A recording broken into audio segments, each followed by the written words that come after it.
बालाघाट में double money का घोटाला कोई नया शब्द नहीं है। हजारों करोड़ की ठगी, लाखों बर्बाद निवेशक और पुलिस की फाइलों में दर्ज कई एफआईआर। लेकिन सबसे बड़ा सवाल यह है कि जिस घोटाले ने लांजी और किरनापुर क्षेत्र की अर्थव्यवस्था को दीमक की तरह चाट लिया, उसका मुख्य सरगना सोमेंद्र कंकराय ने 2023 से स्थायी वारंट होने के बावजूद कैसे आज़ाद घूम रहा है। क्या पुलिस का खुफिया तंत्र पूरी तरह से फैल हो गया है या मास्टरमाइंड के सिर पर किसी बड़े राजनेता का हाथ है। बीते 14 जुलाई को किरनापुर क्षेत्र के कलकत्ता में गड़े धन को लेकर जो वारदात सामने आई, वह इसी डबल मनी का साइड इफेक्ट है। जब बीजीटी मीडिया ने इसी साइड इफेक्ट को लेकर एसपी आदित्य मिश्रा से मुख्य सरगना सोमेंद्र कंकराय ने की गिरफ्तारी को लेकर सवाल पूछा, तो उन्होंने कैमरे के सामने बीजीटी मीडिया से एक बहुत बड़ा वादा कर दिया।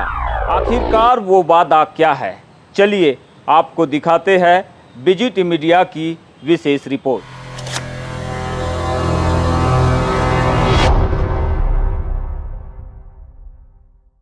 बालाघाट में डबल मनी का लालच अब सिर्फ धोखाधड़ी नहीं बल्कि एक खूनी खेल बन चुका है। कल 14 जुलाई को किरनापुर पुलिस ने 48 घंटे के भीतर एक महिला पर जानलेवा हमले की गुत्थी सुलझाई। कलकत्ता गांव की इस महिला पर 9 लोगों ने जानलेवा हमला किया था। वजह एक तांत्रिक की वो मनगढ़ंत कहानी कि महिला के घर में डबल मनी का करोड़ों रुपया गड़ा हुआ है। रातों रात शॉर्टकट से अमीर बनने की चाहत में 18 से 20 साल के युवा अपराधी बन गए। इस पूरी घटना को अंजाम दिया है। इसमें जो मुख्य आरोपी हैं वंश कूथे निवासी रजेगांव, विजय गोदुंडे निवासी रजेगांव, धनेश्वर पांचे निवासी रमगढ़ी, रविंद्र उर्फ रवि बागड़े ये भी रमगढ़ी के निवासी हैं, बेलगांव के निवासी अंकित रहंगडाले, राम सिंह मस्कोले ये देवटोला किन्हीं के हैं, राजेन उर्फ नन्नू भैया बिसेन बोलेगांव के हैं, जितेंद्र उर्फ गोलू अगासे देवगांव जो रजेगांव के अंतर्गत आता है, और आर्यन कूथे। इन 9 लोगों में से एक जो पंडा है राम सिंह मस्कोले जो बोलेगांव के रहने वाले हैं। अभी तक की इसमें ये पता चला है कि इनने कोई पूजा की थी और उस पूजा के अंतर्गत इनको इस तरह का आभास हुआ था कि ग्राम कलकत्ता में काफ़ी बड़ी डबल मनी का जो यहाँ पर घटनाक्रम हुआ था, जिसमें काफ़ी लोगों के निवेशकों के पैसे यहाँ के मुख्य आरोपियों के द्वारा एकत्रित किए गए थे, उसकी एक बड़ी अमाउंट जो है वो जो हमारी फरियादियाँ हैं लीलाबाई महेश्वरे उनके घर में जहाँ पर वो सोती हैं उस बिस्तर के नीचे रखा है। एसपी आदित्य मिश्रा ने इसे तांत्रिक की कपोल कल्पना और गप्प मंत्र का नतीजा बताया, लेकिन हकीकत में यह डबल मनी सिंडिकेट का वो साइड इफेक्ट है जो अब पूरे समाज को खोखला कर रहा है। आज लोगों के मन में अभी भी ये एक भ्रांति है कि डबल मनी का पैसा बालाघाट के कई गांव में जहां पर निवेशक रहते थे या जहां पर निवेशकों के बड़े एजेंट रहते थे वहां पर घरों में दफनाया गया है और उसको उखाड़ने के लिए लोग अभी भी जाते हैं और बड़ी घटनाएं फिर कारित होती हैं। ये सारी अधिकतर जो घटनाएं हो रही है बोलेगांव, भाई ये देखा जाए तो डबल मनी भी एक भ्रांति ही तो थी।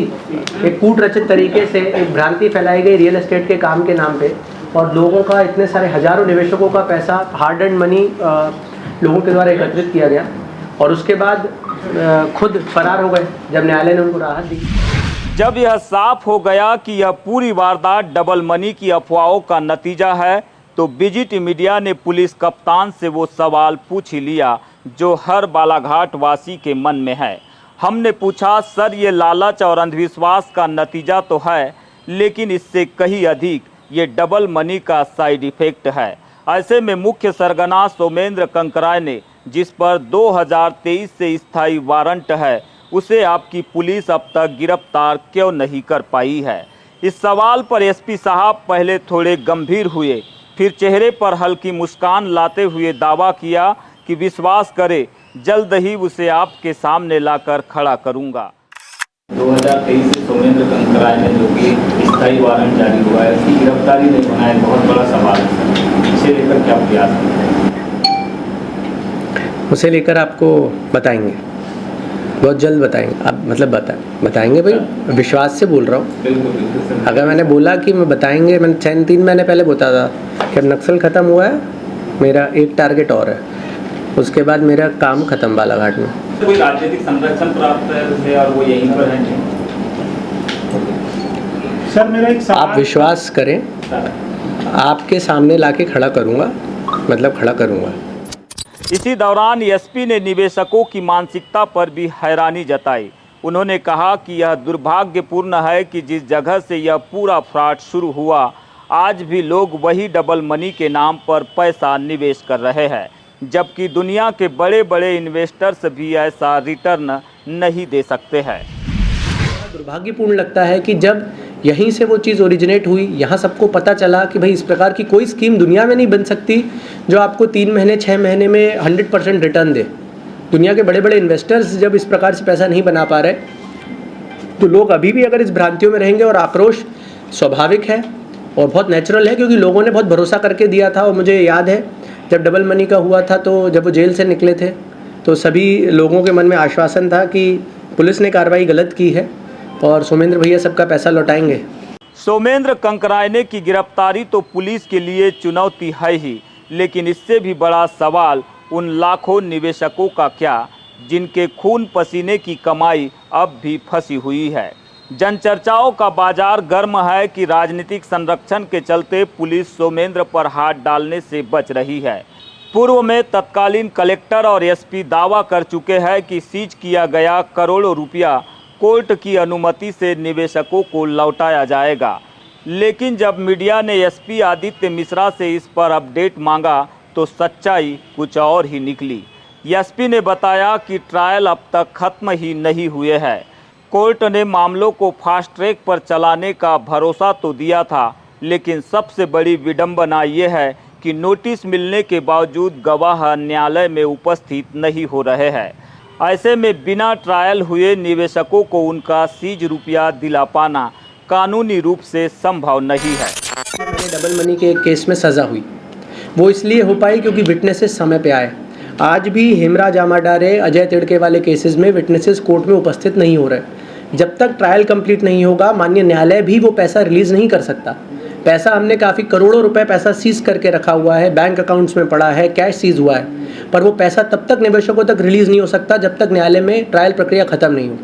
यदि लोग, हमने माननीय न्यायालय से भी रिक्वेस्ट की थी और उन्होंने बहुत अच्छा सपोर्ट किया कि हम इसको फास्ट ट्रैक रूप से चलाएंगे, पर विटनेसेस को नोटिस देने के बाद भी, समझ देने के बाद भी अगर वो उपस्थित नहीं हो रहे हैं तो न्यायालय किस प्रकार से उसको तेज़ चलाए। तो आप सभी से अपील रहेगी कि जिनके प्रकरण एटलीस्ट न्यायालय में चल रहे हैं, अगर आपको समन्स आता है, कृपया करके आप न्यायालय में उपस्थित होकर अपने बयान दर्ज कराएं, जिससे कि वो अंतिम श्रेणी तक पहुंचे। क्योंकि काफ़ी बड़ी संख्या का पैसा हेमराज आमाडारे और अन्य आरोपी जो अभी जेल में है उनके संबंध में ऑलरेडी सीज्ड है, पर ट्रायल खत्म होगा, अगर ये भी रिलीज हो गए और फिर फरार हो गए तो ये ट्रायल प्रक्रिया कभी कंप्लीट नहीं हो पाएगी और ये पैसा पड़ा का पड़ा रह जाएगा। किरनापुर क्षेत्र की यह घटना इस बात का प्रमाण है कि जब तक मास्टरमाइंड बाहर रहेगा, तब तक समाज में डबल मनी का जहर फैलता रहेगा।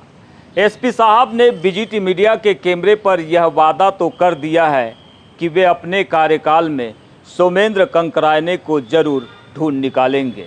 ऐसे में अब देखना यह होगा कि एसपी साहब का यह वादा कब हकीकत में पूरा होता है। हमारी नज़र इस वादे और खबर दोनों पर बनी रहेगी। कैमरा सहयोगी कमल के साथ बीजीटी मीडिया के लिए बालाघाट से मैं यमलेश वंजारी।